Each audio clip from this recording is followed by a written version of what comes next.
I recently dealt with something no grandson should ever have to say out loud. My grandma got punched in the face, and the woman who did it tried to frame her as the aggressor. The reason? A parking space. She called her a menace to the Hoa community. Funny thing is, the only menace that got hauled away in cuffs was Karen herself. Let me start from the very beginning. Before we dive in, let me know where you're listening from today. I'm Joe, mid-50s with a snarky streak. My grandma, Joanne, is in her 70s, but she moves like her joints have fresh oil. We were at the grocery store parking lot, minding our own business, just loading enough canned soup to feed an army when it happened. A voice cut through the air, "Excuse me, that's my spot." Enter Karen, immaculate hair, nails that could slice concrete, and an Hoa badge clipped to her belt. She pointed at our sedan like we'd parked on top of her beloved petunias. Grandma raised a brow. "Ma'am, this is a public lot. There are no assigned spaces." Karen didn't budge. "I'm documenting this violation." She aimed her phone at us. Some older drivers are a hazard, and the Hoa has strict regulations. I almost laughed. Hoa. This is a supermarket. Karen smirked. We have standards to maintain in our community. People who can't park straight shouldn't be on the road. Before I could fire back, Grandma held up a hand. "Young lady, I don't like cameras in my face. Step back." Karen sneered. "You threatening me, old timer?" I couldn't believe it. One moment we were loading groceries, the next moment this woman was ready to throw fists. And then she did. She swung, connecting her knuckles with Grandma's jaw in a quick, ugly arc. Gasps flew around us. Someone yelled, "Hey! Hey!" Grandma stumbled a step, rubbed her jaw, then stared at Karen like she was looking down the sights of a pistol. "What is wrong with you?" I barked, moving to block any second strike. Karen tried to twist the story fast. "She attacked me. She's unstable." A crowd gathered, phones up. Grandma touched her cheek, eyes blazing. "You just socked a 70-something woman in the face over a parking spot. How's that stable?" Karen refused to admit fault. She hissed, "You were crowding me." I felt threatened. I pointed to the obvious. "We're literally loading groceries. Nobody threatened you." Sandra, my wife, rushed over. "Is Grandma okay?" Grandma waved her off. "I'm fine." She glared at Karen. "But my patience isn't. For you, a free like is easy. But for me, it is the greatest support and encouragement. For this video, can you give me 1 like and 1 subscription? Thank you very much." Karen started filming again, full meltdown mode. "Everyone here just saw that old woman assault me." A few bystanders shook their heads. One said, "Lady, we saw you throw the punch." Karen's eyes darted around. "I'm calling the police." Grandma snorted softly. "Go ahead. I'd love to chat with them." Karen's phone screen glimmered as she dialed. She kept muttering about dangerous seniors and reckless drivers. I exchanged a look with Grandma, who whispered, "She has no idea I'm a retired cop." Minutes later, a police cruiser pulled up. 2 officers climbed out, scanning the scene. Karen ran to them, all frantic gestures. "That old lady attacked me. She threatened me. Look at my face." One officer came over to us. "Sir, ma'am, can you tell me what happened?" Grandma spoke calmly. Karen struck me. Witnesses can confirm. Karen cut in, voice shaking with outrage. I felt cornered. Seniors shouldn't be on the road if they can't even park right. The officer looked bemused. That doesn't justify assault. She sputtered. She advanced on me. A bystander raised his phone. I recorded the whole thing, officer. Karen charged at them, not the other way around. Karen's jaw dropped. This is a setup.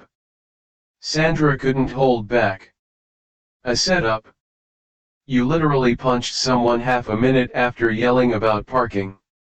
A second officer came over and asked Grandma, "Ma'am, are you sure you don't need medical attention?" Grandma shrugged. I've taken worse hits. Used to be on the force. Karen's jaw hung open. You're a retired cop. Grandma smirked. For over 30 years. So, if you want to try spinning the story about how I spontaneously lunged at you, good luck. Karen went pale, then doubled down. She twisted my arm. That's assault. Grandma's eyes flicked to me. Only after she socked me, Joe. Remember that? I nodded vigorously. Yeah, the twist was self-defense. The officers exchanged a look. One said, "Miss, you don't have the right to punch someone because of a parking issue." Karen's hands trembled. I have an HOA badge. I enforce community standards. The officer's brow rose. An HOA badge isn't a law enforcement credential. Karen glared at him, then at Grandma. I'll be filing charges. This isn't over. Grandma rubbed her jaw again, refusing to break eye contact. File away. I'll file mine too. There it was, the moment Karen realized she might be in real trouble. She slammed her phone into her purse, marched to her car, and drove off. The officer turned to us, took our statements, and assured Grandma they'd note her injury. A store manager ambled over, apologizing for the chaos but clearly relieved no one else got hurt. Sandra tested Grandma's jaw with gentle fingertips. You sure you're okay? Grandma shrugged. But if Karen thinks this ends here, she's mistaken. I stepped back, scanning the now dispersing crowd. Some folks were still whispering, probably uploading their videos to social media. I exhaled, anger rolling off me in waves. Grandma, you really want to press charges? She rubbed her sore spot once more. Maybe. But let's hold off. Something tells me Karen's got more up her sleeve. Sandra frowned.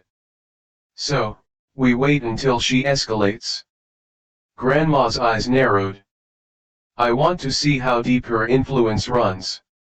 You heard her brag about the HOA.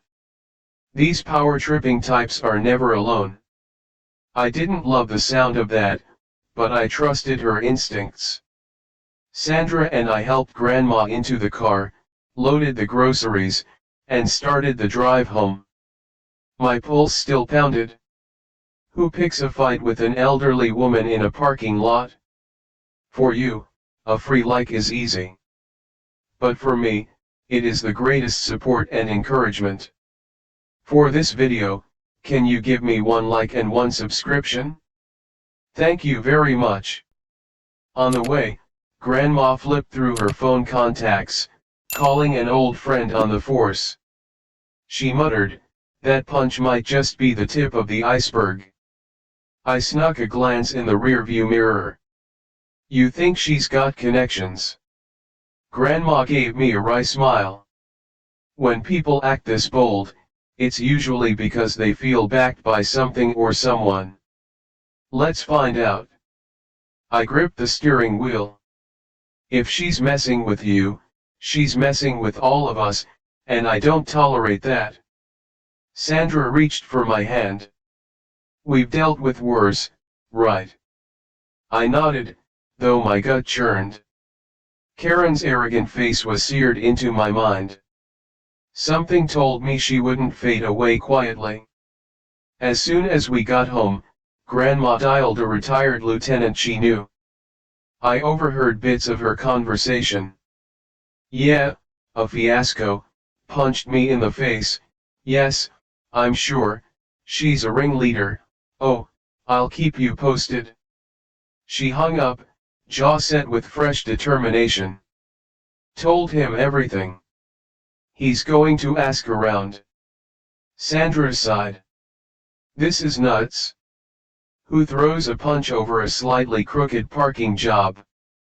Grandma gave a dry chuckle. People hungry for control. I've seen it a million times. I headed to the kitchen, rummaging for some ice. We'll handle it. She can't bully us. Grandma pressed the cold pack against her jaw. I'm not worried about me. I'm worried about how far she'll go. We settled in for the evening, but none of us really felt at ease. My mind kept replaying Karen's snarling face, her smug declaration that she represented some grand authority. Could an Hoazealot actually cause bigger problems? The tension in Grandma's posture said yes. Sandra tried to lighten the mood over dinner. At least we got extra soup, and you always said your grandma could take a punch, right? She shot Grandma a playful wink, trying to ease the gloom. Grandma half laughed. I'll take a bruise over letting some bully run the show. If Karen tries anything else, I'll be ready. Later that night, I caught Grandma at the dining table, flipping through old case files. She glanced up, eyes serious. If this woman's as powerful as she acted, we're not done. She tapped a page from her past. I've seen HOAS ruin lives, especially seniors who can't fight back. Her gaze hardened. But she picked the wrong 70-something. And just like that, I knew our quiet life had taken a sharp turn. The punch we saw today was probably just the opening jab in a much bigger fight. If Karen truly had an entire association behind her, we'd soon find out what else she could throw our way, and whether Grandma's old badge still carried enough weight to knock some sense into that smug grin. I woke up hoping Karen's punch in the parking lot might be the last we'd see of her. Maybe she'd slither back under whatever rock she crawled out from. But by sunrise, Grandma Joanne was in our kitchen holding an official-looking whole letter as if it were radioactive. She slapped it on the table. Look at this nonsense. I picked it up, scanning the header, bold letters, immediate violation notice. Apparently, we were being fined for excessive debris on our rear bumper. My coffee nearly went down the wrong pipe. Excessive debris. I muttered. We drove down a dusty road. That's it? And we're not even part of an HOA. Grandma tapped the bruise on her cheek. I guess Karen found a new way to hit me. This time on paper. Sandra entered, still yawning. She read the notice over my shoulder. $100 for having a dusty car? They're insane. I shrugged, forcing a sarcastic grin. Well, at least they're creative. Creative or crooked, Grandma said under her breath. After a quick breakfast, we examined the car. Sure enough, there was some dust around the bumper, but nothing that would qualify as a public eyesore. Grandma shook her head, scrubbing it off with a rag. They're baiting us. Karen wants to see how fast we fold. Sandra furrowed her brow. She can't enforce fines on people who aren't under her HOA jurisdiction, right? Grandma paused. She's playing the intimidation game, hoping we don't know our rights. Unfortunately, most folks just pay up to avoid drama. I sighed, frustration building. She punched you yesterday, now she's coming after our bank account. Some piece of work. Grandma's phone buzzed. She stepped aside to answer, her expression darkening the longer she listened. When she hung up, she said, "That was Charles, my old lieutenant." "From where?" I asked. He wouldn't say much on the phone, just that her HOA has a reputation for aggressive enforcement. Sounds like intimidation, especially targeting seniors. Sandra brushed dust off her hands. So, Karen's not just your standard busybody. She's part of something bigger. Grandma lifted her chin. Let's see how big. A few hours later, an envelope turned up on our doorstep. Second notice of infraction.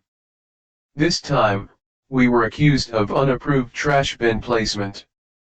Same threat, a fine, with more to come if we didn't comply. This is so petty, I groaned. The bin's been on that side of the house for years. Grandma's eyes narrowed. We're dealing with people who relish petty. Let's see how the neighbors are handling it. We spent the afternoon knocking on doors. Most folks were older, clearly rattled by the relentless fees. Mr. Bloom, a retired engineer, told us he'd paid hundreds of dollars in lawn violations. Ms. Curtis, a widow, had gotten fined for an unauthorized welcome mat. Another couple, the Takahashis, said they were penalized for overwatering despite using a basic sprinkler timer. They just keep raising the fines, Miss Curtis whispered, eyes downcast. And if we argue, we get threats of liens or worse. Grandma frowned. Did you talk to a lawyer? She shook her head. Lawyers cost money. It's easier to pay the fines and pray they stop.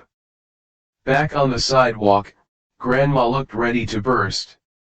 These people are being squeezed dry by Karen's crew. She's a full-blown tyrant with a clipboard. I glanced around, feeling watched. Let's go home. We'll figure something out at our house. Sandra was pacing in the driveway, phone to her ear. She ended the call with a tense sigh. That was my friend Dina. She says Karen's group has threatened to take legal action on folks who refuse to pay. Claim they can file liens and foreclose if it escalates. Grandma's lips tightened. They're bluffing, but most seniors won't risk it. It's basically extortion. I nodded, fury mounting. We're not letting this slide. Just then, an HOA-branded van pulled up. Out stepped Trevor Dawson, stiff polo shirt, sharp haircut, a clipboard clutched in white-knuckled fingers. He approached with the warmth of an IRS agent. Good afternoon, he said. I'm here regarding your recent violations. Grandma crossed her arms. Funny, we didn't sign up for this group. Karen sure is persistent. For you, a free like is easy. But for me, it is the greatest support and encouragement. For this video, can you give me 1 like and 1 subscription? Thank you very much. Trevor offered a fake smile. Miss Karen is one of our most dedicated board members. She's only enforcing the rules for everyone's safety and property values. I snorted. Right, because a dusty car bumper is a national emergency. He ignored me. Under our agreement with local authorities, we have the right to issue fines for non-compliance. Refusal to pay can result in liens. Grandma stepped closer. We have no HOA contract. You have no authority here. And about your precious local authorities? I'd love to talk to them, since I'm a retired cop. I'm sure we'll see who they back. Trevor's smile wavered. He thumbed through his notes. If you persist in ignoring these notices, you risk further legal action. I gestured toward the main road. Got it? Thanks for stopping by. Without a goodbye, Trevor climbed back into his van, but not before adding, "This can all go smoothly if you cooperate." Then he drove off, tires squealing. Grandma ground her teeth. Cooperate with extortion? Sure. Sandra, read the new notice. They're doubling our fine now? Can they legally do that? Grandma shook her head. They can write whatever they want. Doesn't mean it'll hold up in court. I rubbed my temples. We should gather evidence. Show the world Karen's group preys on people. Grandma nodded. Charles hinted he could connect us with a local reporter if we bring receipts. Maybe we can make this public. Sandra looked worried. Karen already attacked you once. Who knows what they'll do if we go public? Grandma's eyes flashed. Let them. I'd love a rematch, and this time I'll have cameras rolling too. Over the next few days, we collected every piece of paperwork we could find, old Hoa letters, screenshots from neighbors, pictures of trash cans and perfectly normal lawns labeled as violations. Word got around that we were investigating. Some residents were too scared to talk, others flooded us with horror stories, fake citations, harassment letters, late-night knocks on doors. Each account left my stomach churning. Karen wasn't just a hot-headed bully. She and her board methodically pressured people into paying ridiculous fees or selling their homes at a loss. The older and more vulnerable you were, the bigger the target on your back. Grandma spent hours on the phone with Charles. I'd catch fragments. Yes, we need the board meeting minutes, right, she's behind it, I'm sure, good. Have that reporter call me. Meanwhile, I kept an eye out for suspicious cars or random people snapping photos. Twice, I noticed unfamiliar vehicles creeping past our driveway, slowing just enough to peer at our house. Each time, my pulse hammered. Karen and her allies were watching, waiting to see if we'd cave. Sign tacked to our front door warning unapproved renovations. It listed a bunch of nonsense about non-compliant paint colors. Our house paint hadn't changed in a decade. Across the street, I spotted Karen lurking on the sidewalk, arms folded, phone raised like a camera lens. I tore the sign down. Is this how you spend your free time? I shouted at her. She walked up with an exaggerated sigh. You just don't get it, do you? We maintain standards for everyone's benefit. Your property's condition drags down neighborhood appeal. Grandma stepped out onto the porch, bruised cheek almost fully healed, but her patience non-existent.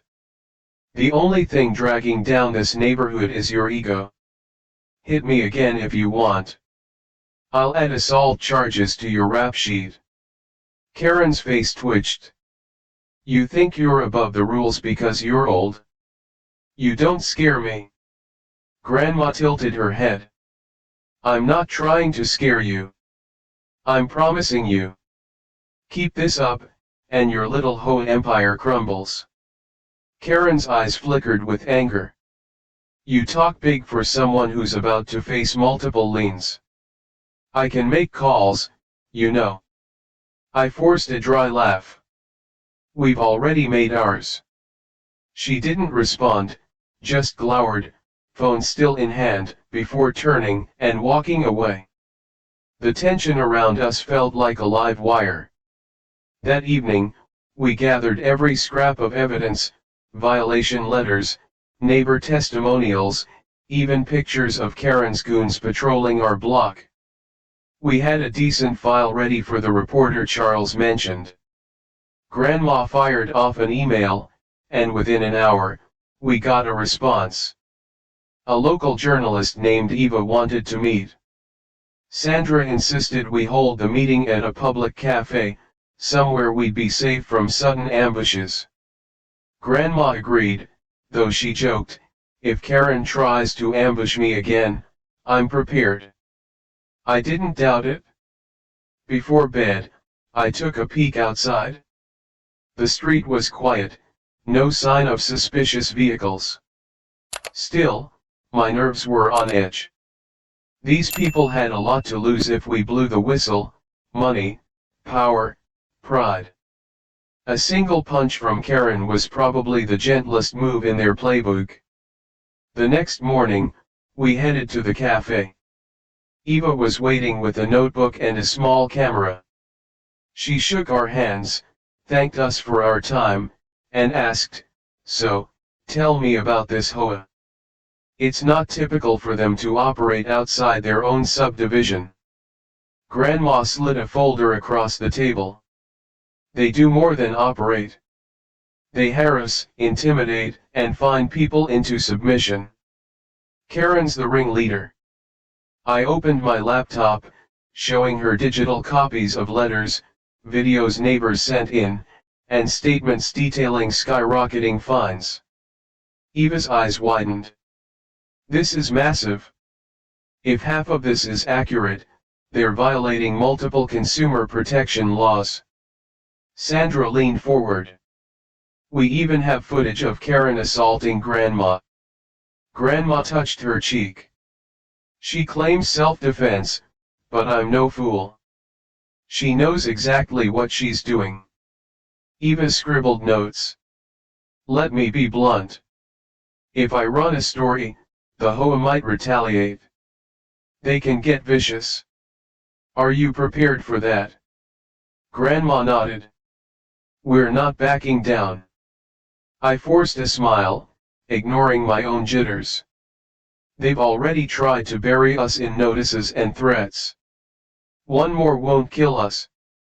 Eva's expression turned serious. All right, I'll start writing. We'll need more interviews, maybe a few brave neighbors, but I think we can expose them. She clicked off her camera and gathered her notes. Be careful, she said softly. People like Karen don't go down without a fight. Grandma slid back in her chair, gaze unwavering. She threw the first punch. We're just returning fire. We left the cafe feeling both triumphant and uneasy. The media spotlight was our best shot at taking down Karen's oppressive machine, but I couldn't forget the menace in her voice when she threatened us. Because once this story hit the press, there'd be no turning back, and if Karen wanted to strike back harder, we had no clue how far she'd go. I thought publicly challenging Karen might scare her off, or at least force her to lie low. That theory died at sunrise when Grandma and I stepped outside to find our lawn littered with Hoa notices. They were everywhere: mock complaints, nonsense citations like a confetti parade of harassment. Karen's got guts, Grandma muttered, scooping up a page that labeled us a menace to the neighborhood. I glanced at the cluster of crumpled papers. She's marking her territory, showing us she won't back down. For you, a free like is easy. But for me, it is the greatest support and encouragement. For this video, can you give me 1 like and 1 subscription? Thank you very much. Sandra joined us, arms folded tight. If she's pulling stunts like this, what's next? Grandma exhaled, gaze hard. It's time I dig up something I hope to forget. She disappeared into her office, returning with an old, battered folder. Faded ink read "C Case 1847. She spread out yellowed documents on the kitchen table. Years ago, I investigated a predatory Hoa ring, she said, tapping a mugshot. We suspected they bullied seniors into forfeiting their homes. It ended abruptly when key suspects vanished. One name that came up was Kay Lawrence. Could be Karen, or someone close to her. Sandra's eyebrows shot up. So you've actually tangled with these types before? Not the exact group, but the patterns are identical. Exorbitant fines, intimidation, forced sales. I sifted through the old files. No official proof it's the same Karen, but it's no coincidence. Grandma shut the folder, her voice unwavering. I won't let them slip away again. That afternoon, Eva, the journalist we'd contacted, called us with urgent news. She'd uncovered similar complaints from other neighborhoods. The pattern repeated like a bad refrain: seniors harassed by relentless citations, forced to pay or move out, while someone higher up profited. They're well connected, Eva warned. City officials may be looking the other way. Grandma nodded grimly into the phone. We'll keep gathering evidence. Keep me posted. When Eva hung up, I felt a nervous tingle at the back of my neck. If Karen had friends in City Hall, exposing her wouldn't be simple. Still, my anger simmered. We'd come too far to fold. Around dinner time, two men in suits showed up at our door. One tall, one bald, both radiating hostility. The tall one spoke first. We're with the HOA board. We've received reports you're spreading false information. Grandma crossed her arms. Which part is false? The part where Karen punched me, or the part where she uses fines to torment seniors? His expression barely flickered. We'd advise you to cease your defamation campaign immediately. Miss Karen only enforces guidelines for community well-being. I couldn't help it, I laughed. Right, because littering our lawn with bogus citations is community-minded? Bald guy stared at me coldly. You have 72 hours to retract your accusations or face legal action. Grandma stepped forward, bruise still faint on her jaw.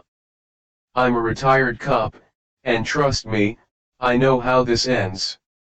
Intimidating us only strengthens our case. They exchanged a tense glance, then left without another word.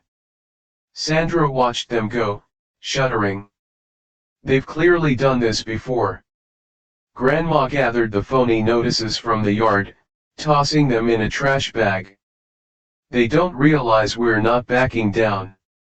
Later that night, a call came in from a neighbor we barely knew, Graham, a soft-spoken retiree. He'd heard we were challenging the HOA. In a shaky voice, he explained he had an audio recording of Karen cornering him on his porch, threatening fines and eviction if he didn't pay up. She said they have friends in local government, he whispered. I didn't know who else to tell. Grandma exchanged a look with me. We'd be grateful for any evidence. Send it over. Minutes after we hung up, her phone pinged. The clip was fuzzy but clear enough to recognize Karen's voice, dripping with arrogance. This could be easy if you just comply. We have close ties downtown. Sandra's jaw tightened. She's basically admitting corruption. I clenched my teeth. This might be the smoking gun. Grandma wasted no time. She dialed Charles, her old lieutenant, telling him about the recording. We need to confirm it's legitimate, then we go public. This has to end. Charles arranged a quick meet-up at a no-frills diner off the highway. He was older now, but his handshake was firm as ever. Grandma slid him her phone, playing the audio. He listened in silence, grim-faced.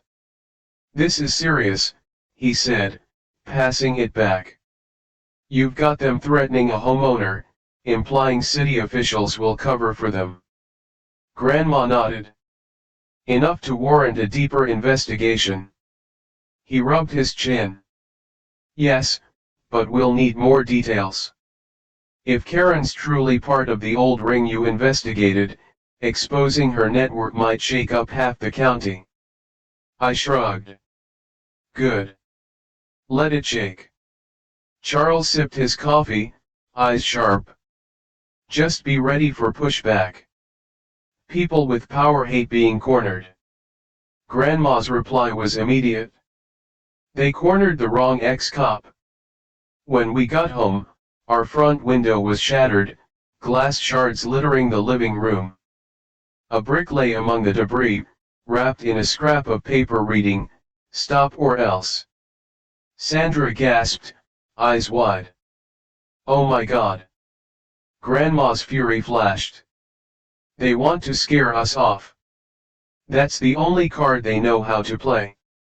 We called the police. An officer arrived, looking skeptical until Grandma flashed her retired badge number. He bagged the note, jotted details, offered a polite "we'll investigate," that lacked real conviction. As soon as he left, Grandma turned to me. They're desperate. Good. Desperation leads to mistakes. I stared at the shattered window. One more line they've crossed. Now I really want them exposed.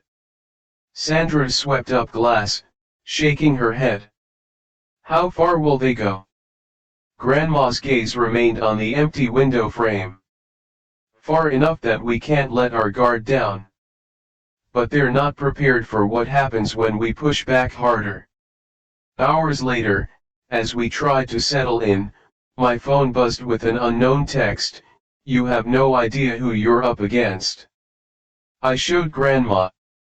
She simply sighed and flipped through her old case files again. They don't intimidate me. Not after all these years. I watched her circle a name, K. Lawrence, on a decades-old sheet. My pulse raced. If Karen was part of that same group, we weren't just dealing with some petty neighbor. We were facing a seasoned operation, one that had slipped through the system once before.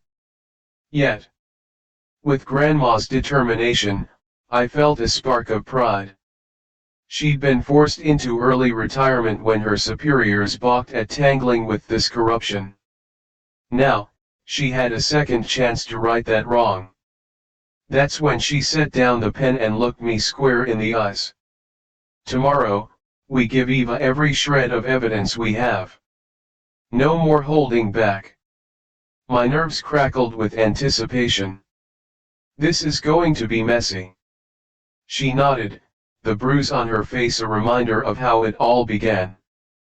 Better messy than letting them keep smashing windows, literal or metaphorical, without consequences. I peered out at the darkness beyond the broken window frame, half expecting more threats. They'd thrown punches, scattered papers, shattered glass, but they still had no clue who they were truly up against. Because Grandma's past wasn't just a relic, it was a weapon, and she was more than ready to use it against Karen's entire operation. Eva's text arrived at sunrise, "I have something big. Come to my office. Bring Joanne." I showed Grandma, who barely flinched. "Grab your coat," she said, already halfway out the door.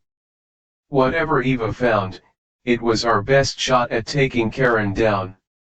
An hour later, we stood in Eva's cramped newsroom, the hum of printers and faint chatter of reporters filling the background. Eva ushered us into a back room stacked with boxes labeled investigations. She locked the door behind us. "Thanks for coming so quickly," she said, looking tired but excited. "I've been researching Karen's HOA. It's not just an overzealous committee, there's a deeper operation." Grandma folded her arms. "We suspected as much. What do you have?" Eva swung her laptop around. On the screen, spreadsheets and scanned documents lit up like puzzle pieces. It's a property scheme. They find seniors, scare them to the brink, force them into selling cheaply, and flip the houses through a shell corporation. She clicked a file, revealing a web of names and corporate ties. The real bombshell is here. She highlighted a signature, R. Belmonte. Grandma inhaled sharply. Richard Belmonte. I racked my memory. Didn't you mention him once? Some big shot who helped bury your old corruption case. Grandma nodded, her gaze darkening. He was deputy mayor back in my day. Hush hush about real estate dealings. He's climbed higher since. Eva opened another document. He's now a city council figure with eyes on a statewide seat. Karen's operation funnels money right into his pockets. My throat went dry. So, Karen's not just a random menace, she's Belmonte's enforcer. Eva nodded. That's why they're so fearless. They've got political cover. The real question is whether you're ready to expose a heavy hitter like Belmonte.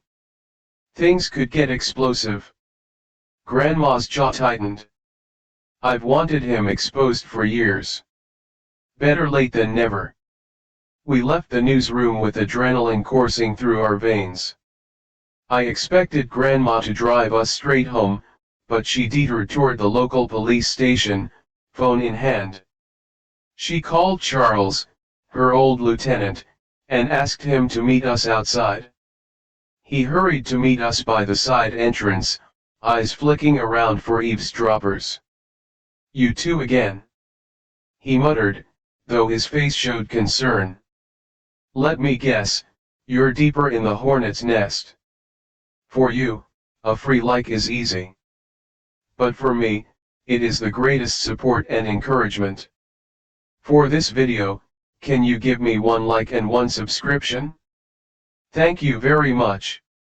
Grandma wasted no time. Belmonte is the ringleader. Eva's found the smoking gun. We have documents tying him directly to Karen's whole racket. Charles paled. If that's true, it reaches corners you don't want to know about. Belmonte's had half the city in his pocket for years. I tensed. So, they'll protect him at all costs. He nodded slowly. Any officer you bring this to might tip him off. Be careful who you trust. Grandma's eyes were ice cold. We won't trust anyone but you. Charles glanced around the parking lot again, lowering his voice. I'll do what I can, but if Belmonte catches wind, he'll move fast to cover his tracks or silence you. My pulse throbbed. He's already used Karen to punch, threaten, vandalize. What's next? Charles grimaced. Nothing's off the table if he's desperate. Keep your doors locked. We headed home, nerves raw. Halfway there, my phone buzzed with a message from an unknown number. Stop digging or you'll regret it. Final warning. I turned the phone so Grandma could see. She clenched the steering wheel, knuckles white. You'd think they'd get more creative with their threats. I faked a smirk. They're too busy orchestrating shady deals to come up with new lines. When we finally pulled into our driveway, Sandra met us on the porch, eyes anxious. Karen just posted another video accusing you of stalking board members. She even claims Grandma threatened to bring her old cop buddies to terrorize the community. Grandma snorted. Nice spin. Reality is, she assaulted me. Sandra sighed. Comments are a mess. Some people see through her lies, others think we're the villains. I rubbed my temples. She's flipping the script, painting us as bullies. Grandma crossed her arms. Then we paint back with the truth. Let's make sure everyone knows Belmonte's real role. We hurried inside, ignoring the new stack of bogus HOA notices taped to our door. The living room table was piled high with files, photos, and laptops. Eva had sent us partial scans from city archives, and I saw Belmonte's name repeated over and over. Sandra scrolled through them. He's tied to at least 3 shell companies. Each one buys up properties right after HOA fines drive the owners to sell. Grandma nodded. And guess who stands to profit? Belmonte and his cronies. I exhaled. So, how do we blow this wide open? Grandma tapped her phone. We give everything: files, recordings, testimonies to Eva. She can run a full story. Let the media storm handle Belmonte. Sandra bit her lip. That'll put a massive target on our backs. Grandma's tone was steady. We're past that point. We either shine a spotlight on them, or we let Karam keep terrorizing folks. Night came, and with it, another disturbingly quiet atmosphere. No new broken windows or scattered papers, just an eerie stillness, like the calm before a storm. Grandma hunched over her notes, scribbling cross-references to ensure she missed nothing. I paced the kitchen, trying to settle my nerves. Remember the day Karam first punched you in that parking lot? I asked, attempting a wry grin. Amazing how one swing led to all this.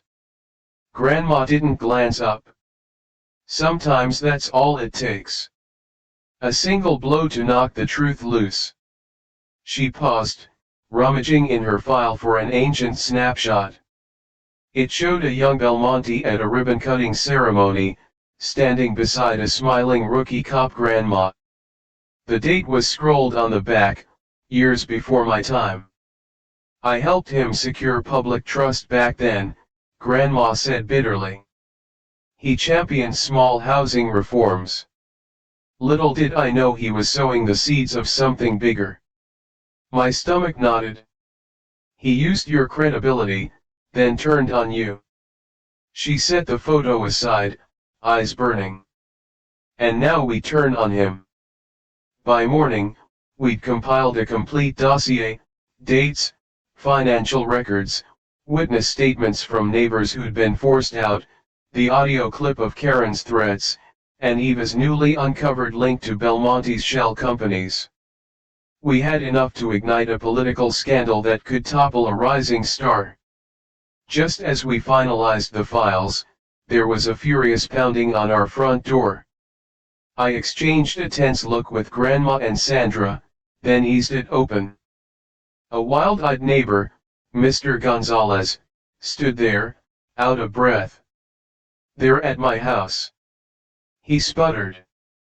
"A group of men in suits claiming they can evict me. They said if I don't sign a statement against you, I lose my home." Grandma stepped outside, fists clenched. "Show me." He led us next door, where 3 stern-faced men hovered, brandishing clipboards. One recognized Grandma instantly. "Oh, you again," he muttered, stepping back wearily. I planted myself next to her. "What's the big idea threatening Mr. Gonzalez?" The shortest of the men huffed. "He owes substantial HOA fees. If he refuses to sign a community petition, we can proceed with legal action." Grandma narrowed her gaze. "Legal action based on non-existent rules." He tightened his grip on the clipboard. "We have city support for these measures." Grandma gave a cold chuckle. City support or Belmonte support? They froze, exchanging uneasy glances. The mention of Belmonte clearly struck a nerve. The tallest one said, "We don't answer questions from troublemakers. Mr. Gonzalez knows what's good for him." I took a step forward, voice low. "Get off this property now." They backed away, heading for a glossy sedan parked at the curb. Before climbing in, one glared at us. Hope your friend Eva enjoys lawsuits. She's dragging you all down with her. Then they sped off. Mr. Gonzalez sagged against his porch railing. They said they'd ruin me if I didn't label you and Grandma as dangerous. Grandma put a reassuring hand on his shoulder. They want neighbors turning on each other. Don't let them. I promise we have proof to stop this racket. By noon, Eva confirmed our final plan. She'd run a major expose linking Belmonte, Karam, and the corrupt Hoa to fraudulent property deals. We handed her every last piece of evidence. The story would break within 48 hours, a double feature on her news site and local TV coverage. Sandra stared at the files spread across the table. We're pulling the pin on a grenade. Grandma's eyes narrowed with determination. And when it goes off, Karen's empire crumbles. Belmonte's political career? Toast. I tried to sound confident. They'll lash out. Maybe we should prepare for the worst. Grandma squared her shoulders. Karen won't back down quietly, but she's out of moves. She can't fine us into silence anymore, and Belmonte's name won't stay hidden after the media blitz. As we waited for Eva to publish, tension crackled in the air. Every passing car felt like it might be Karen's goons, every text like another threat. But there was no turning back. Our evidence was a time bomb set to detonate across the city. Karen's shady fines and intimidations were small potatoes next to Belmonte's looming downfall. Grandma's long-buried case was poised to resurface with a vengeance. Because once the story went live, Karen would realize her real problem wasn't an ex-cop or a handful of outraged neighbors. It was the entire city watching, waiting to see how high the corruption went, and that, more than any punch or lawsuit, would be the blow that finally turned Karen's smug grin into a look of panic she couldn't hide. For you, a free like is easy. But for me, it is the greatest support and encouragement. For this video, can you give me one like and one subscription? Thank you very much. Eva's expose hit like a sledgehammer. The moment it went live, news outlets lit up with talk of Karen's Hoa shakedown and Councilman Belmonte's role in the real estate scam. Neighbors who once cowered under bogus fines found their voices, flooding social media with first-hand accounts of intimidation and skyrocketing fees. Grandma, Sandra, and I gathered around the TV, watching Eva present her findings on the evening broadcast. Interviews rolled one after another, trembling seniors, outraged middle-aged couples, single mothers describing threats of eviction. Then came the smoking gun, documents linking Belmonte's community grants to Karen's shell accounts. You could practically hear the collective gasp across town. I risked a glance at Grandma. Her jaw was set in that old cop determination, eyes fixed on the screen as if daring Belmonte or Karen to deny a word of it. When the segment ended, Sandra muted the TV. So, she said quietly, think Karen's spending tonight hyperventilating into a paper bag. Grandma let out a dry chuckle. She might. But if she's half as connected as we suspect, she'll retaliate. Brace yourselves. Retaliation arrived in the form of Trevor Dawson, one of Karen's longtime henchmen. He barreled onto our porch that very afternoon, face beet red, tie askew. You people, he growled, have unleashed a media circus based on half-baked lies. Grandma arched an eyebrow. If the lies are half-baked, maybe Karen needs a better recipe. He clutched a stack of papers to his chest. Miss Karen's attorneys have prepared defamation suits. She's instructing me to deliver final warnings before we file. I glanced at Grandma, expecting her to blow a fuse. Instead, she smiled as sweetly as a viper. Tell Karen we look forward to seeing her in court, where real evidence actually matters. Trevor's hand twitched. He gave a frustrated huff and stomped off, muttering about fools who don't know the power they're messing with. Sandra watched him peel out of our driveway. He's terrified, trying to seem tough. We must be hurting them. Grandma brushed imaginary dust off her sleeve. Darn right we are.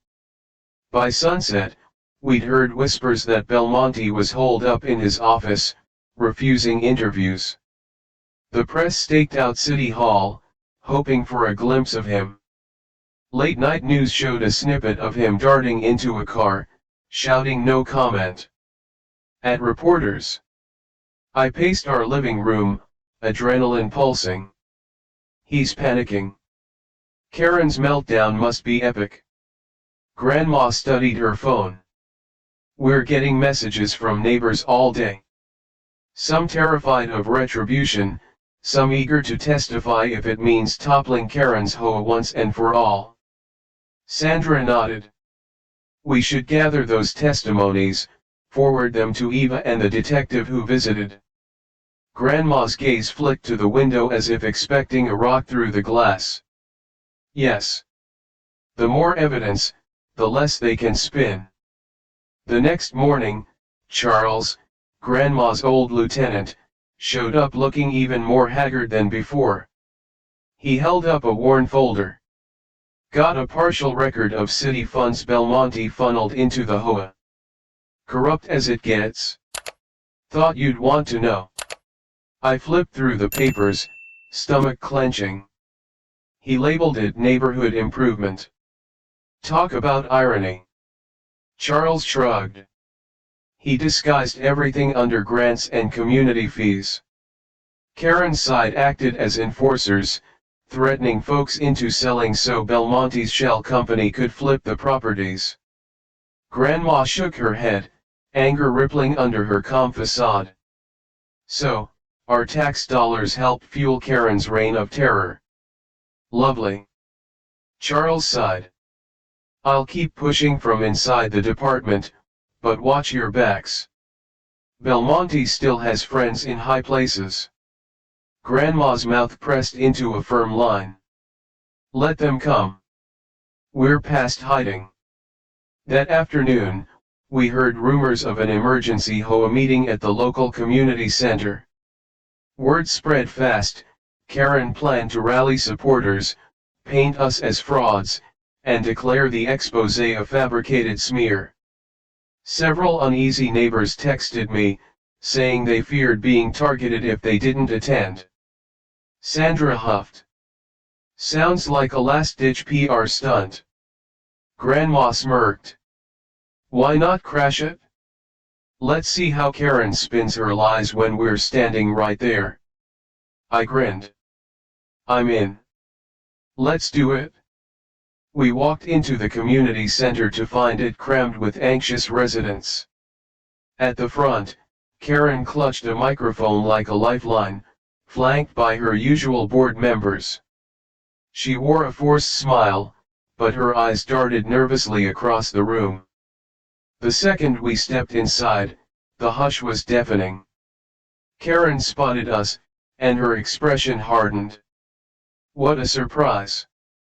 She sneered into the mic. The very people spreading false accusations are here to disrupt our meeting. Grandma marched toward the front. No disruption. We just want the truth out in the open. Karen thrust a stack of papers above her head. I have legal documents proving these so-called exposés are nothing but twisted half-truths. Councilman Belmonte is innocent, and our hoa acts solely to protect property values from these. From the crowd, I heard a few uneasy murmurs. Some folks still believed her, but more voices rose in protest. You threatened my grandparents. What about the bogus fines? How do you explain those shell companies? Karen tried to project confidence. People, please. Don't be swayed by sensational headlines. These troublemakers want to tear down our community for their own gain. I held up my phone, which displayed actual scans of the financial documents. We have proof you laundered money under Belmonte's grants. Eva's expose backs it all up. Her mic hand shook. That's doctored. Grandma cut in, voice carrying through the tense air. Since when is audio of you threatening residents doctored? You said you have the city council in your back pocket. Did you forget we recorded that? Karen's lips parted, no sound emerging. She glanced at the board members, who shifted uncomfortably. The crowd pressed closer, phones recording. One older man shouted, "I lost my home because of your phony fines, Karen." Another woman cried, "You bullied us for years, and now you're caught." Karen tried to regain control, voice screeching. "These are slanderous lies. Belmonte will clear everything up once he addresses the public." As if summoned by irony, Detective Hanland, the one who'd visited us, stepped in with his partner. They wore determined expressions. A ripple of gasps spread through the room, and Karen's face went pale. Hanland held up a badge.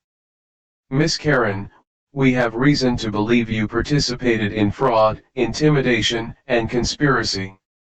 We'd like you to come with us for questioning." Karen dropped the mic, her usual bravado deflating.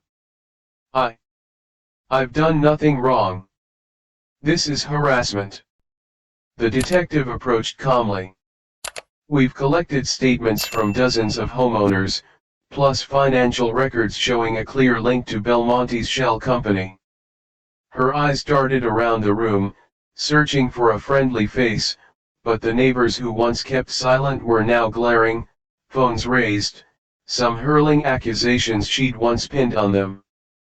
In a final burst of desperation, Karen hissed, "You have no idea who you're dealing with. Belmonte will bury all of you." Grandma stepped forward, unwavering. "He couldn't bury the truth 30 years ago, and he won't bury it now." Hanland gestured to two uniformed officers. They stepped up gently but firmly, clasping Karen's wrists behind her back.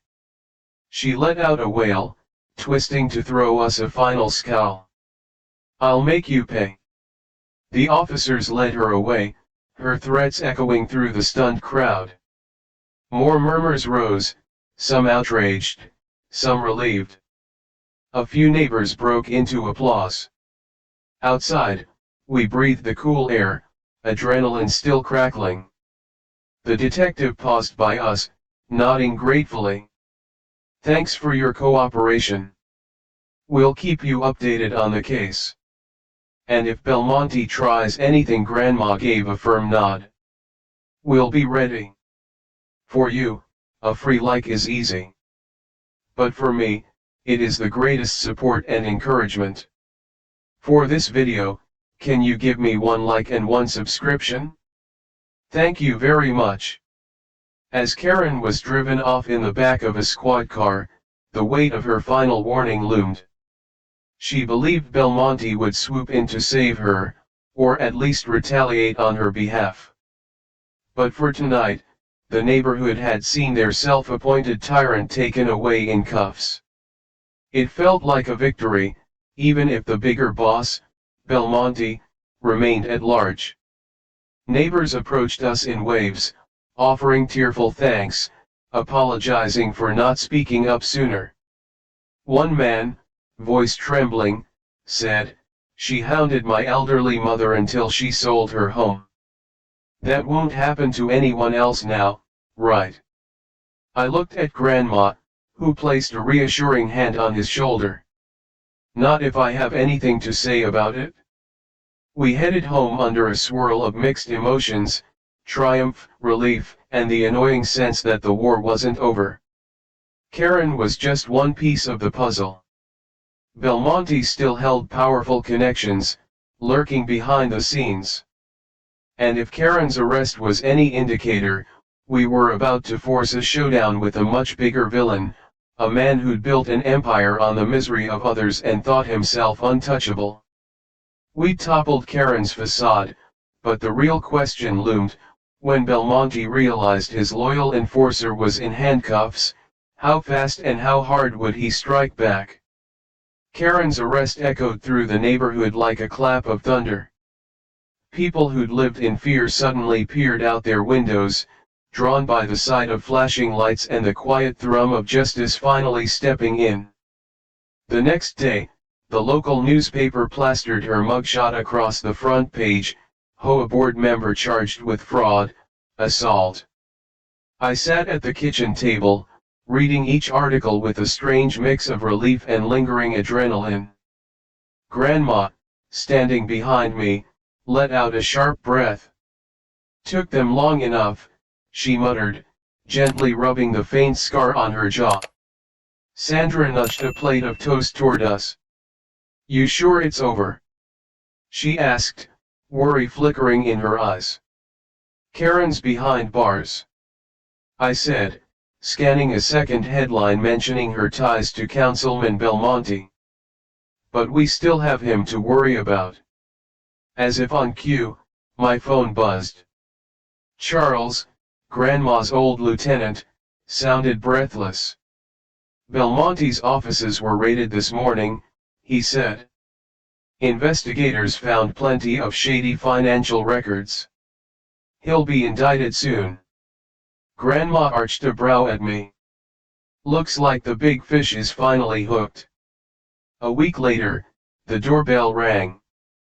I answered it to find an older neighbor, Mrs. Delaney, blinking back tears. "I just wanted to thank you," she said, voice trembling. "Karen hounded me with fake fines for months. Now I can go to bed without checking my mailbox in fear."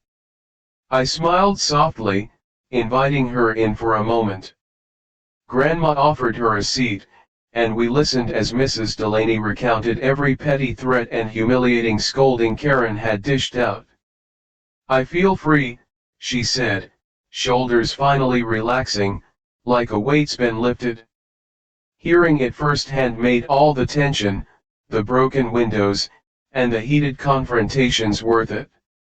When she left, Sandra squeezed my arm. We actually changed something. Still, the final hammer had yet to drop on Belmonte. He'd gone into hiding, ignoring calls for his resignation.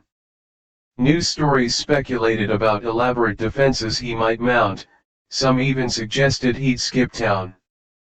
But one afternoon, Eva, our tenacious journalist ally, called with urgent news.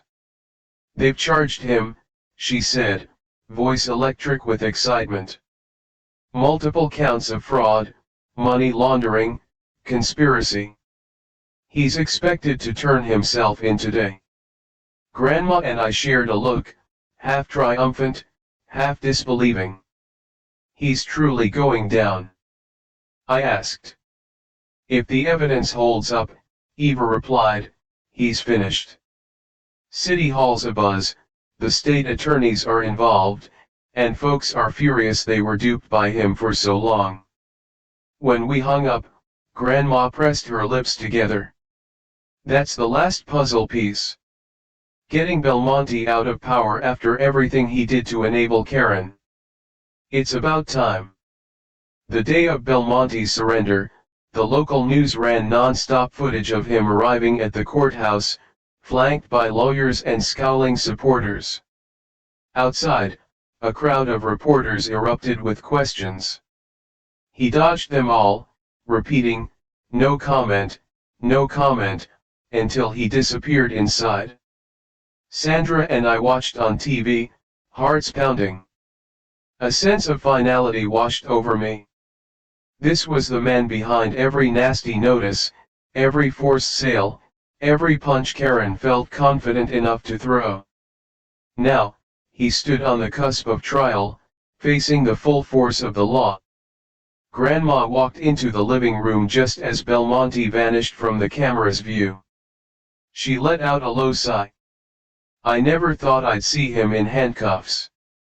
Guess I owe Karen a perverse thank you for sparking this chain of events. Funny how life works, I said, shaking my head. One misplaced fist in a grocery store lot blew the lid off everything. Over the next few weeks, a steady trickle of good news arrived. Neighbor after neighbor wrote or called, telling us how the hose fines were dropped or refunded. The board members who'd supported Karen either resigned or faced their own legal troubles. A few apologized, claiming ignorance of the scheme. That's what fear does, Grandma said one morning, tossing a letter onto the table. It was a formal apology from the HOA, offering compensation to those they wronged.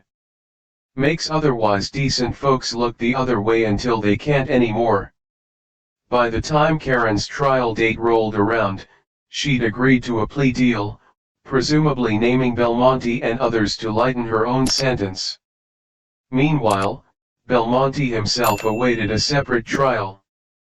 The press speculated on how many years he'd get for systematically abusing his office to line his pockets.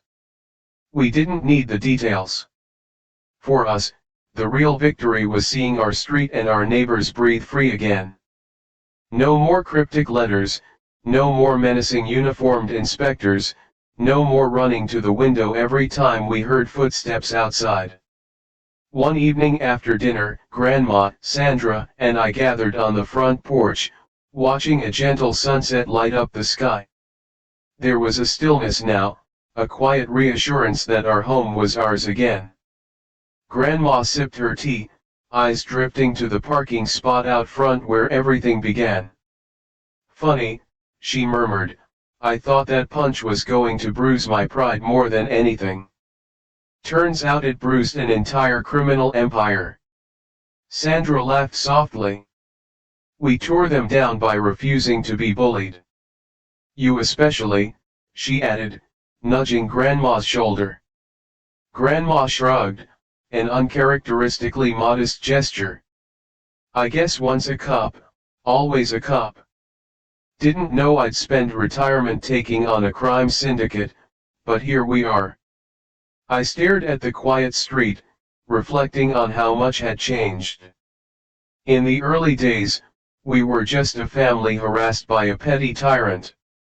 Now, that tyrant sat behind bars, her political puppet master right beside her.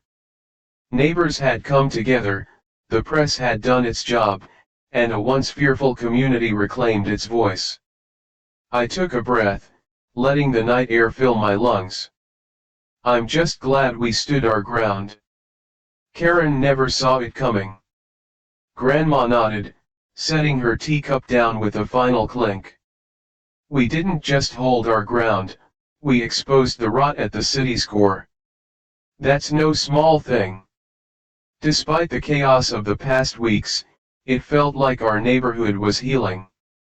People gathered on Sidhu Alks to chat, comparing notes on how to rebuild trust. The new, more transparent HOA leadership team sent out a friendly newsletter, genuine this time, not threatening. Eventually, life moved forward, calmer and brighter.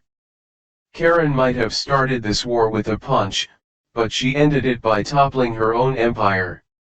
Belmonte's downfall stripped away the last vestiges of the racket, and Grandma, after decades of regret, finally exorcised the ghost that had forced her into early retirement. As the days melted into a safer, kinder routine, I sometimes caught Grandma glancing at that old binder from her police years, then tucking it away with a smile. Because this time, her story concluded on her terms.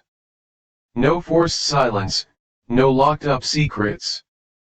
Never underestimate a retired cop, she told me once, winking. We've still got a trick or two up our sleeves. That line stuck with me. In the end, it wasn't about age or status or even fists thrown in a parking lot. It was about standing up to bullies, no matter how big or connected they were, and proving that when enough good people say enough is enough, even the most corrupt empire can crumble. And crumble it did.